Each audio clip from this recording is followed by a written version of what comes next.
நம்ம how to crack சீரிஸில் நம்ம இன்றைக்கி கிராக் பண்ண போகிற company Avasoft. So starting with eligibility criteria, பெனிஃபிட்ஸ்லேருந்து number of rounds and tips வரைக்கும் பார்க்கலாம். ஸோ ஃபஸ்ட்டு வந்து எலிஜிபிலிட்டி க்ரைட்டீரியா. உங்கள் 10th அண்ட் 12th வந்து நீங்கள் வந்துட்டு 60% எடுத்துருக்கணும், 60% மேலே எடுத்துருக்கணும். அதுக்கடுத்து யூஜி பிஜியில் பார்த்தீங்கன்னா நீங்கள் 6.5 சிஜிபி நீங்கள் வந்துட்டு ஹோல்ட் பண்ணி வச்சுருக்கணும். அதே மாதிரி எந்த ஒரு அரியரும் நீங்கள் ஹோல்ட் பண்ணி வச்சுருக்கக்கூடாது. Like no standing arrears, history of arrears no issues, active arrears இருக்கக்கூடாது. அதுக்கப்புறம் என்னென்ன ரோல்ஸ் ஆஃபர் பண்ணுறாங்க அப்படின்னா வெப் டெவலப்மெண்ட், ஆர்என்டி, டேட்டா அனலிஸ்ட்னு ஏகப்பட்ட ரோல்ஸ் இங்கே ஆஃபர் பண்ணுறாங்க. அண்ட் ஆனால் ரவுண்ட் பார்த்தீங்கன்னா காமன் தான். நான் சொல்ல போகிற ரவுண்ட்ஸ் தான் இருக்க போது, நீங்கள் அந்த ரவுண்ட்ஸை கிராக் பண்ணி உள்ள போகும். Okay. And followed by benefits and perks. யூஸ்வலாக கோர்ட்டில் and how to crack series இந்த பெனிஃபிட்ஸ் அண்ட் பர்க்ஸ் நம்ம கவர் பண்ண மாட்டோம். இதனால் இது ஸ்டாட்டிக்காக இருக்காது, வேரியபிளாக இருக்கும். எனக்கு ஒன்று உங்களுக்கு ஒன்று மாறும், அதை கவர் பண்ண மாட்டோம். பட் இங்கே நான் கவர் பண்ணுறேன். Starting with full time package பார்த்தீங்கன்னா, ஃபுல் டைமாக ஜாயின் பண்ணுறீங்கன்னா உங்களுக்கு வந்துட்டு 5 to 10 LP CTC கொடுப்பாங்க. நீங்கள் வந்து இன்டர்னாக ஜாயின் பண்ணுறீங்க, ஃபஸ்ட்டு உங்களுக்கு இன்டர்னாக தான் எடுப்பாங்க 6 months. அப்போ உங்களுக்கு பெர் மந்த் வந்து 10K ஸ்டைஃபன் உங்களுக்கு ஆஃபர் பண்ணுவாங்க. அதுக்கு அடுத்தது இங்கே வந்து கம்பெனியில் பாண்ட் இருக்குது, 2 years பாண்ட் இருக்குது. உங்களுக்கு வந்துட்டு என் ஃப்ரெண்ட்ஸ் அட்டன் பண்ணும்போது பாண்ட் இருந்துச்சு.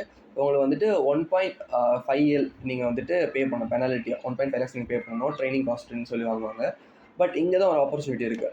இப்போ நீங்கள் வந்துட்டு இந்த இன்டர்ன் பீரியடில் இருக்கும்போதே நீங்கள் வந்துட்டு ஒரு 4 weeks, ஃபஸ்ட்டு 4 weeks உங்களுக்கு கம்பெனி செட் ஆகலை அப்படின்னா நீங்கள் தாராளமாக வெளியே போகலாம், எந்த பெனாலிட்டி நீங்கள் பே பண்ண தேவையில்லை. ஆஃப்டர் தட் நீங்கள் வந்துட்டு பாண்ட் சைன் பண்ணி நீங்கள் பெனாலிட்டி பே பண்ணுற மாதிரி இருக்கும்.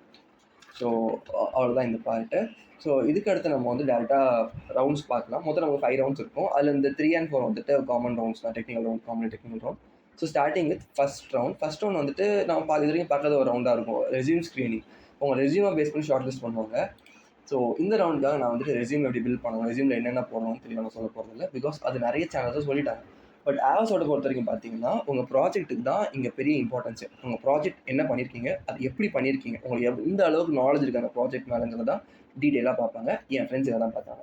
ஸோ அதனால நீங்கள் வந்து ப்ராஜெக்ட் பில்ட் பண்ணுறதுக்கு நான் சஜஸ்ட் பண்ணுற 3 YouTube channel: JavaScript mastery, freecode and clever programmer. இது ஏன் அப்படின்னா இங்கே வந்துட்டு க்ளோன் வெப்சைட் பண்ணியிருப்பாங்க. ஒரு 9 hours, 8 hours, 6 hours, 4 hours video மாதிரி இருக்கும், லாங் வீடியோஸ் இருக்கும். ஸோ நீங்கள் வந்து டீட்டெயிலாக ஒரு அப்ளிகேஷன் எப்படி பில்ட் பண்ணுறாங்கிறத வந்துட்டு ஸ்ட்ரக்சராக அப்படியே ஃப்ளோவாக பார்க்கலாம். உங்களுக்கு பிடிச்ச ஒரு ஆப் எடுத்து அதை க்ளோன் பண்ணுறது நீங்கள் பண்ணலாம்.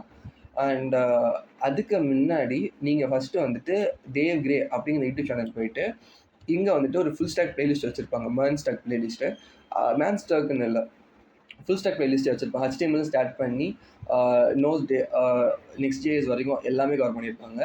ஸோ அதை நீங்கள் தெளிவாக பார்க்கலாம். நீங்கள் வந்து at least React and Node, Express இதெல்லாம் மட்டும் தெளிவாக பார்த்துக்கோங்க. பிகாஸ் அப்போ தான் இவங்க பில்ட் பண்ணுற அப்ளிகேஷன் எப்படி பில்ட் பண்ணுறாங்கன்னா அந்த டெக்ஸ்டாக் தான் யூஸ் பண்ண போகிறாங்க. அந்த டெக்ஸ்டாக் யூஸ் பண்ணும்போது அந்த டெக்ஸ்டாக்கை எப்படி யூஸ் பண்ணணும் அதோட டீட்டெயிலாக பார்க்கணும். ஒவ்வொரு டேக்கை நீ டீட்டெயிலாக படிக்கிறதுக்கு இந்த சேனல் யூஸ் பண்ணுறது. ஓகே, ஃபஸ்ட்டு இது, நெக்ஸ்ட்டு இது. ஓகே. அண்ட் மற்றபடி உங்களுக்கு என்ன சப்ஜெக்ட் தேவைங்கிறதுலாம் நீங்கள் தெளிவாக நீங்கள் உங்களோட ரெஸ்யூமில் ஆட் பண்ணிக்கோங்க. ரெஸ்யூமை பற்றி டெக்னிக்கல் ரவுண்ட் பார்க்கும்போது டீட்டெயிலாக சொல்கிறேன். ஸோ இப்போ நீங்கள் வந்து ஃபஸ்ட் ரவுண்ட் கிராக் பண்ணிட்டீங்க. ஃபஸ்ட் ரவுண்ட் கிராக் பண்ணி இப்போ நீங்கள் என்ன பண்ணீங்கன்னா செகண்ட் ரவுண்ட் போயிட்டீங்கன்னு வச்சுக்கோங்க. இப்போ செகண்ட் ரவுண்ட் பொறுத்த வரைக்கும் பார்த்தீங்கன்னா அவங்களுக்கு வந்துட்டு குரூப் டிஸ்கஷன் இருக்கும். குரூப் டிஸ்கஷன் என்னென்ன டாபிக்ஸ் இருப்பாங்க தெளிவாக பார்க்கலாம். ஃபஸ்ட்டு நான் சொல்ல தெளிவாக கேளுங்க, இது வந்து டிபேட் கிடையாது, இது குரூப் டிஸ்கஷன். ரெண்டுக்குமே வித்தியாசம் இருக்குது. ஸோ நீங்கள் சண்டை போட போகிறதில்ல யாருக்கிட்டையும், நீங்கள் வந்து டிஸ்கஸ் பண்ண போகிறீங்க. ஓகே, ஒரு டாபிக் எடுத்துக்கிட்டு உங்கள் சைடில் இருக்கிறத வந்துட்டு நீங்கள் ஷேர் பண்ணலாம், அவங்க சைடில் அவங்க ஷேர் பண்ணுவாங்க. ஸோ யாரையும் நீங்கள் வந்து குறை சொல்லக்கூடாது. நான் டிப்ஸ் சொல்கிறேன் எப்படி பண்ணணும் அப்படின்னு. ஸோ வந்துட்டு ஃபஸ்ட்டு பார்த்தீங்க அப்படின்னா ஒரு குரூப்புக்கு ஆவரேஜாக 20 to 22 மெம்பர்ஸ் எடுத்து அதுலேருந்து 2 to 4 பீப்புள்ஸ் வந்துட்டு பெர் குரூப் ஷார்ட் லிஸ்ட் பண்ணுறாங்க. ஸோ இங்கே அக்செப்ட் அவங்கள்ட்ட வந்துட்டு 20 பேரில் 18 பேர் ரிஜெக்ட் ஆகுறாங்க. ஸோ அதையும் நீங்கள் தெரிஞ்சுக்கணும். பட் 2 பேர் 4 பேர் ஷார்ட் லிஸ்ட் ஆகுறாங்க, அதையும் நம்ம பார்த்துக்கலாம். ஓகே. ஸோ காமனாக கேட்ட டாபிக்ஸ் என்னெல்லாம் அப்படின்னா soft skills with technical skills, அப்புறம் high paying stressful job versus low paying peaceful job, அதுக்கடுத்து வந்துட்டு குட்டா பேடா, அதுக்கடுத்து ப்ராக்டிக்கல் நாலேஜ், தியரிட்டிக்கல் நாலேஜ், இந்த மாதிரியான காமன் டாபிக்ஸ் தான் கேட்டிருக்காங்க. ஸோ இதை தவிர்த்து கொஞ்சம் ஒரு சில டாபிக்ஸ் இருந்திருக்கும், எனக்கு தெரியல. பட் இந்த மாதிரி தான் ஒரு ப்ராப்பரான ஜிடியை வந்து டிபேட்டாக மாற்றுறதுக்கு ஏற்றபடியான டாபிக்ஸாக இருக்குது. பட் நீங்கள் டிபேட்டாக மாற்றாமல் ஜிடியை மாற்றி எடுத்துகிட்டு போகணும். ஸோ இப்போ நம்ம ஜிடி டிப்ஸ் பார்க்கலாம். நான் எல்லாத்தையும் எக்ஸ்பிளைன் பண்ண போகிறதில்ல, தயவுசெய்து ஸ்க்ரீன்ஷாட் மட்டும் எடுத்துக்கோங்க. ஓகே. ஸோ நான் வந்துட்டு முக்கியமான ஒரு சில பாயிண்ட்ஸ் மட்டும் சொல்கிறேன். நிறைய பேர் பண்ணுற மிஸ்டேக். ஃபஸ்ட்டு வந்து என்ன அப்படின்னா தயவு செஞ்சு ஒரு நெகட்டிவ் டாபிக் சூஸ் பண்ணாங்க. இப்போ குட்டா பேடான்னு இருக்கும்போது அந்த பேடுங்கிறது ஒரு நெகட்டிவ் டாபிக் தான் அது மீன் பண்ணுது. ஸோ தயவு செஞ்சு எப்பவுமே ஒரு பாசிட்டிவான டாபிக்ஸ் எடுத்துகிட்டு போங்க, அது ரொம்ப முக்கியம். அதுக்கடுத்து வந்து பார்த்தீங்கன்னா, இந்த ஒரு பாயிண்ட் ஞாபகம் வச்சுக்கோங்க. எப்பவுமே வந்துட்டு யாரையுமே தாக்குற மாதிரி ஒரு பாயிண்ட்ட மேக் பண்ணாதீங்க. இப்போ ஒருத்தவங்களோட பாயிண்ட் பிடிச்சிருக்கு அப்படின்னா, agree with the points start பண்ணுங்க. இல்ல ஒருத்தவங்களோட பாயிண்ட் பிடிக்கல அப்படின்னா, நீங்க வந்து டிஃபரெண்டான பெர்ஸ்பெக்டிவ் இருக்கு. ஸோ ஸ்டார்ட் பண்ணுங்க. ஓகேவா? ஸோ அதுக்கடுத்து வந்து எப்போ இப்போ 2, 3 டாபிக்ஸ் வருது அப்படின்னா, நீங்க அட்லீஸ்ட் எல்லா டாபிக்குமே ஒரு வேலிட் பாயிண்டாச்சும் ஆட் பண்றீங்களான்னு பாருங்க. லிசனிங் தான் ரொம்ப முக்கியம். இது மட்டும் தான் முக்கியம். ஜிடில பொறுத்தவரைக்கும் லிசனிங் ரொம்ப ரொம்ப முக்கியம். சம்மரைஸ் பண்றதே அதுக்கு தான். சம்மரைஸ் பண்ணும்போது அவங்களுக்கே தெரியும். ஓகே இந்த பையன் கம்ப்ளீட் மீட் லிசன் பண்ணியிருக்கான். அதனால இவனால சம்மரைஸ் பண்ண முடியுது. எல்லா சொன்ன டாபிக்ஸும் நல்லா ஞாபகம் வச்சுக்கோங்க. அதுக்கு தயவு செஞ்சு எழுதிட்டு இருக்காதுங்க பேப்பர்ல. ஓகே. ஸோ ஜிடி டாபிக்ஸ் அவ்வளோதான். ஸோ இப்போ நீங்கள் வந்துட்டு இந்த டிப்ஸை வச்சு செகண்ட் ரவுண்டே கிராக் பண்ணிட்டீங்க அப்படின்னா, இதுக்கப்புறம் நம்ம போகிறது வந்து third round. So third round பார்த்தீங்க அப்படின்னா technical round. So 2 technical round இருக்குது. தேர்ட் ரவுண்ட்லேயே இருக்குது, ஃபோர்த் ரவுண்ட்லேயே இருக்குது. இது வரைக்கும் நம்ம பார்த்தது எல்லாமே offline rounds. So third round technical round பார்த்தீங்க அப்படின்னா, எப்பவுமே சொல்கிறது தான், உங்கள் ரெஸ்யூம் தான் உங்கள் எனிமி. ஓகேவா? Resume is your enemy. So resume வந்துட்டு எவ்வளோ பில்ட் பண்ணுறோம். உங்களுக்கு மேலே ரெஸ்யூமை வச்சுருக்கீங்க, உங்கள் நாலேஜுக்கு மேலே ரெஸ்யூம் இருக்குது அப்படின்னா definitely resume will kill you in your interview. Okay. First வந்துட்டு ப்ராஜெக்ட் வைஸ் நாலேஜ். நான் ஃபஸ்ட்டு சொன்னது தான் என்னென்னா, ஆவஸோட பொறுத்த வரைக்கும் ப்ராஜெக்ட் ஒரு இம்பார்ட்டன்ஸ் இருக்கும். ப்ராஜெக்டை மட்டும் வச்சு உள்ளே போன பசங்களை எனக்கு தெரியும். ஐ மீன் அந்த இன்டர்வியூ ரவுண்ட் வரைக்கும் போன பசங்களை எனக்கு தெரியும். ஸோ ப்ராஜெக்ட் நல்லா படிச்சுக்கோங்க. ப்ராஜெக்டில் இருக்கிற கோடை நல்லா படிச்சுக்கோங்க. உங்கள் ப்ராஜெக்டோட கோடை காட்டி இதுக்கு எக்ஸ்பிளைன் பண்ணுங்கள். எதுக்காக இங்கே ஸ்பேன் டேக் யூஸ் பண்ணியிருக்கீங்க, அந்த மாதிரியான கொஸ்டின்ஸ்லாம் இருக்கும். இந்த டேக் எதுக்கு யூஸ் பண்ணியிருக்கீங்க, இந்த ஃபங்க்ஷன் எதுக்கு யூஸ் பண்ணியிருக்கீங்க, இந்த ஃபங்க்ஷன் நீங்கள் என்ன பண்ணுது, அந்த மாதிரி. இல்லைன்னா ஏதாவது கீவேர்ட்ஸ் யூஸ் பண்ணி இந்த கீவேர்டு எதுக்கு யூஸ் பண்ணியிருக்கீங்க. ஸோ அப்படி டீட்டெயிலாக படிச்சுக்கோங்க. ஸோ அதனால நான் டேவ் கிரே அந்த சேனல் சஜஸ்ட் பண்ணேன். அந்த சேனலில் வந்துட்டு ஒவ்வொரு டேக் ஒவ்வொரு ஃபங்க்ஷன் எதுக்கு யூஸ் பண்ணணும், எப்படி ப்ளேஸ் பண்ணுறது தெளிவாக சொல்லி கொடுப்பாங்க. ஸோ அதுக்கடுத்து பார்த்தீங்க அப்படின்னா ரெஸ்யூம் பேஸ்ட் கொஸ்டின்ஸ். ஃபஸ்ட்டு வந்துட்டு சொன்னது ரெஸ்யூம் இஸ் யுவர் எனிமி. அதுக்கடுத்து பார்த்தீங்கன்னா உங்களுக்கு தெரிஞ்ச டாபிக், உங்களுக்கு ரொம்ப ரொம்ப வெல் நோன் டாபிக் மட்டும் போடுங்க. ரெஸ்யூம் வந்துட்டு ரொம்ப ஷார்ட் அண்ட் கிறிஸ்பியாக வச்சுக்கோங்க. அண்ட் ஸோ அவ்வளோதான். உங்களுக்கு தெரிஞ்ச சப்ஜெக்ட் மட்டும் ஆட் பண்ணுங்கள். சப்ஜெக்ட் ஆஃப் இன்ட்ரெஸ்ட்லேயே ஆட் பண்ணுங்கள். சப்ஜெக்ட் ஆஃப் இன்ட்ரெஸ்ட் வந்துட்டு உங்களுக்கு தெரிஞ்ச சப்ஜெக்ட் மட்டும் ஆட் பண்ணுங்கள். தேவையான சப்ஜெக்ட் ஆட் பண்ணலாம். ஒரு சப்ஜெக்ட் இருந்தாலும் தெளிவாக இருந்தால் ஓகே. ஸோ அதுக்கடுத்து பார்த்தீங்க அப்படின்னா கோடிங் கொஷின்ஸ் இருக்கும். இந்த கோடிங் கொஷினை பொறுத்த வரைக்கும் பார்த்தீங்க அப்படின்னா யூஸ்வலி ஃப்ரீக்வெண்ட் ஆஸ்க் கொஷின் தான் இருக்கும். Reverse string, reverse number, so find second largest number இருந்தார், இந்த மாதிரியான காமன் கொஷின் தான் இருக்கும். அதுக்கு நான் சஜஸ்ட் பண்ண சேனல் வந்துட்டு இந்த எஸ்டேட் ஜாவான்னு ஒரு யூடியூப் சேனலில் ஃப்ரீக்வெண்ட்லி ஆஸ்க் கொஷின்ஸ் ஒரு பிளேலிஸ்ட்டே இருக்கும். ஃப்ரீக்வெண்ட் ஜாவா கொஷின் அப்படின்னு அது மோஸ்ட்லி அதில் அந்த கொஷின்ஸ் தான் வரும். ஓகேவா? ஸோ எனக்கு தெரிஞ்சு இதை நான் முடிச்சிட்டேன்னு நினைக்கிறேன்.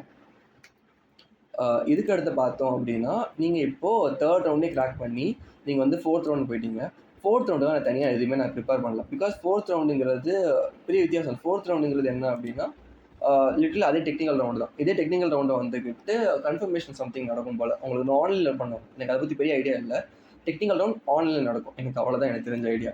ஸோ ஓகே, தப்பாக எடுத்துக்க வேணாம்.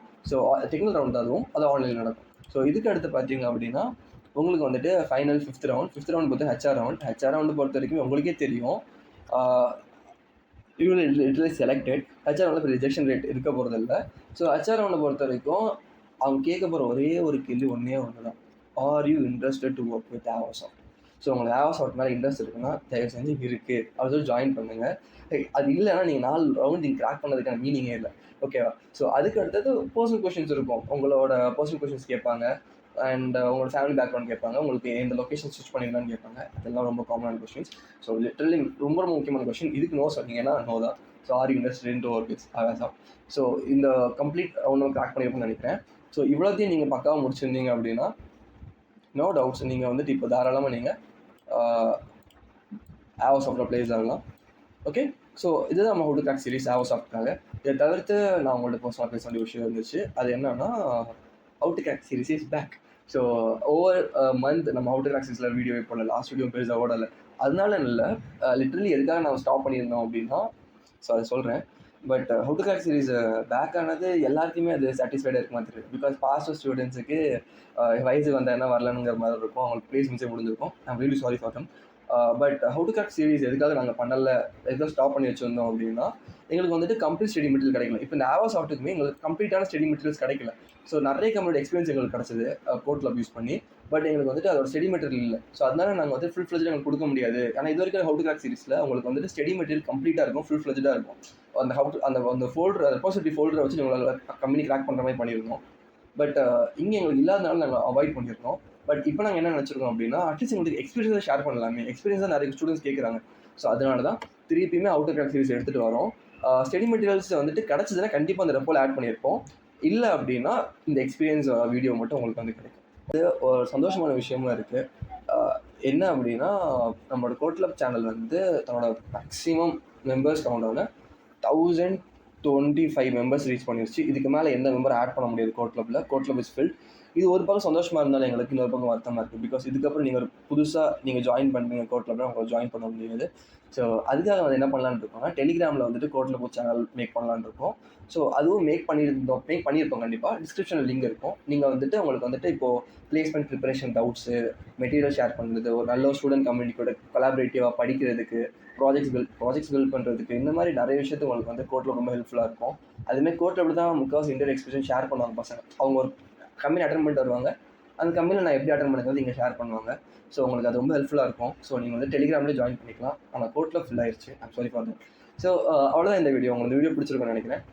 தேங்க்யூ ஃபார் வாட்சிங் திஸ் வீடியோ.